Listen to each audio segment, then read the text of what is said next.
வாரிசு அரசியல் சொல்லி தான் இப்போ எடப்பாடி வந்து பிரச்சாரம் பண்ணிட்டு இருக்கிறாரு. ஒரே ஒரு வித்தியாசம். என்ன வித்தியாசம்னா, நாங்கள் ஒரிஜினல் இனிஷியல் உள்ள வாரிசு, அது இனிஷியல் இல்லாத வாரிசு.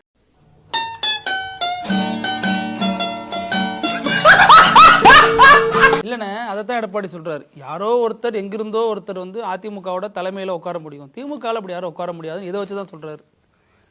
நானும் இப்போ அதே தான் சார் திரும்பி வரேன். அது கட்சி சார், புரியுதா? எங்களில் இந்த தலைவன் மேலே கொஞ்சம் டிக்னிட்டி குறைஞ்சி அந்த தலைவனுக்கு அடுத்து இன்னொரு தலைவன் வரலான்னா தலைவன் பெற்ற புள்ள தலைவனை தாண்டி ஓடுது. கலைஞர் கொண்டானால முடியாதா? அவர் தான் பண்ணுமா? நான் நீங்க இப்படி என்ன சொல்றாங்க, நீங்க இப்படி இடம் சார் ஒரு நிமிஷம், நாங்க வேண்டானே சொல்லல. இருங்க, தலைவன் பெற்ற புள்ளைய தாண்டி புள்ள ஓடிச்சுன்னு வச்சுக்கோங்க, எந்த குதிரை முத குதிரைன்னு தான் பார்ப்பான் மக்கள். அது எதில் ஓடுதுன்னு பார்க்கணும். சொத்து சம்பாதிக்கிறதுல ஓடல சார், சுகபோகத்துக்காக ஓடல சார், மக்களுக்கு சேவை செய்யணும், அப்போ முடிச்ச கொடியை பிடிக்கணுன்ட்டு உதயநிதி ஸ்டாலின் பூந்து ஓடினார்னா ஏன் சார் உதயநிதி ஸ்டாலின் தலைவன் சொல்ல மாட்டாங்க? இது வந்து எடப்பாடி சொன்னால் தான் நாங்கள் ஒத்துக்கணுமா, இல்லை எடப்பாடி சொன்னால் தான் ஏற்றுக்கணுமா? நான் கேட்குறேன், அப்படியெல்லாம் பார்த்தா குடும்பமே அரசியல் பண்ணக்கூடாதுன்னா எல்லா அரசியல்வாதியும் குடும்பத்தை லீஸு கொடுத்தாங்களா? அப்படி இல்லைண்ணா, இப்போ நீங்கள் சொல்கிறீங்கள அது அவருக்கு அந்த ஓடுறாரு அப்படின்னு சொல்கிறீங்களா, அந்த வாய்ப்பு அவருக்கு கொடுத்தீங்க, அந்த வாய்ப்பு இன்னொருத்தருக்கு கொடுத்தா இன்னொருத்தர் ஓட போகிறாரு.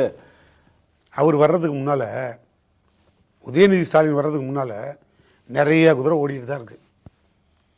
ஏன் சார் எந்த குதிரையும் தொண்டையும் ஏற்றுக்கல? நான் ஒரு குடும்பத்திலிருந்து வரல அவங்கெல்லாம். உதயநிதி நீங்கள் மன்னிக்கணும் சார், கலைஞர் எந்த குடும்பத்திலிருந்து சார் வந்தார்? இல்லை, கலைஞருக்கு அப்புறம் தான் நம்ம சொன்னோம். ஏன் சார் அது மட்டும் அப்புறம் வரீங்க? ஏன் அதுக்கு முன்னால் போக அப்புறம் தானே வாரிசு தொடருது சார்? இந்த கட்சி ஆரம்பிச்சது யார் சார்? அவர் தானே. அவர் வாரிசை விடுங்க சார், அதை நான் கேள்வியெல்லாம் கேட்க மாட்டேன். இவர் ஏன் சார் வந்தார்? அவர் திறமையை வச்சு ஓடி வர்றாரு. அவரை தாண்டி அவர் இருக்க காலத்திலேயே வைகோ, அண்ணன் வைகோலாம் ஏன் சார் ஓடினாரு? யாரெல்லாம் எங்கெங்கே ஓடினீங்க? திரும்பி அப்புறம் ஏன் இங்கே ஓடியான்ட்டீங்க? அது ஓடுற குதிரை சார். அதனால் அவர் ஓடி நின்னார், தாண்டி வந்துட்டார். அவரை தாண்டி அவர் புள்ள ஓடுது. நீங்கள் இவராது தமிழ்நாட்டு கூட தான் சார் ஓடினார்.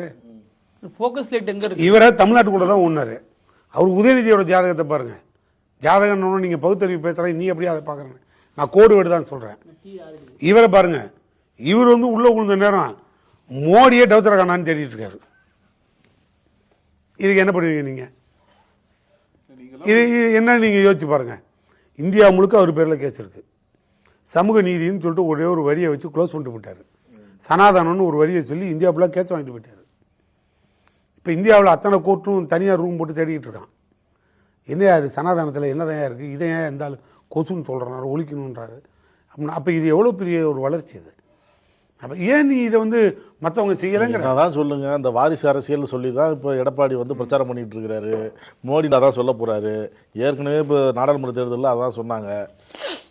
ரெண்டு விஷயம், அவங்களும் வாரிசு தான், நாங்களும் வாரிசு தான். உங்களுக்கு புரியுதா புரியலையா? எல்லாம் அரசியல் தானே சார், அரசியலில் தானே சார் வாரிசாக வரும். அரசியலுக்காக தானே சார் இந்த வாரிசுங்கிறதே பேசுறீங்க. அரசியல் கூட வரக்கூடாதுன்னு தானே அர்த்தம். வாரிசுன்னு என்னைக்காவது ஜெயலலிதா வந்து நான் புரட்சி தலைவர் எம்ஜிஆரோட வாரிசுன்னு சொல்லாத நாள் இருக்குமா சார்? யாராவது இல்லைன்னு சொல்லுங்க. அரசியல் வாரிசு ஒரு பக்கம் சார் இருங்க வரேன், நான் கேட்கறத முடிச்சிருங்க. யாராவது இது வரைக்கும் நான் புரட்சி தலைவர் எம்ஜிஆரோட வாரிசுன்னு அந்த அம்மா சொல்லலையா? அரசு அதான் சொல்றேன், கேளுங்க வரேன். அதுக்கப்புறம் அந்த அம்மாவோட வாரிசுன்னு சொல்லி இவர் பேசலையா? அவங்க இபிஎஸ்ல ஆரம்பிச்சு ஓபிஎஸ்ல ஆரம்பிச்சு சசிகலா வரைக்கும் யாரோட நாங்கள் புரட்சி தலைவி அம்மாவோட வாரிசு அரசியல் வாரிசுன்னு பேசலையா? என்ன எல்லாம் பேசிச்சு. அந்த வாரிசு வேற. கேளுங்க சார், எல்லாம் பேசிச்சு. நாங்களும் வாரிசுன்னு தான் வைக்கிறீங்க, அதுவும் வாரிசு தான், எல்லா அரசியல் வாரிசு தான். ஒரே ஒரு வித்தியாசம். என்ன வித்தியாசம்னா, நாங்கள் ஒரிஜினல் இனிஷியல் உள்ள வாரிசு, அது இனிஷியல் இல்லாத வாரிசு.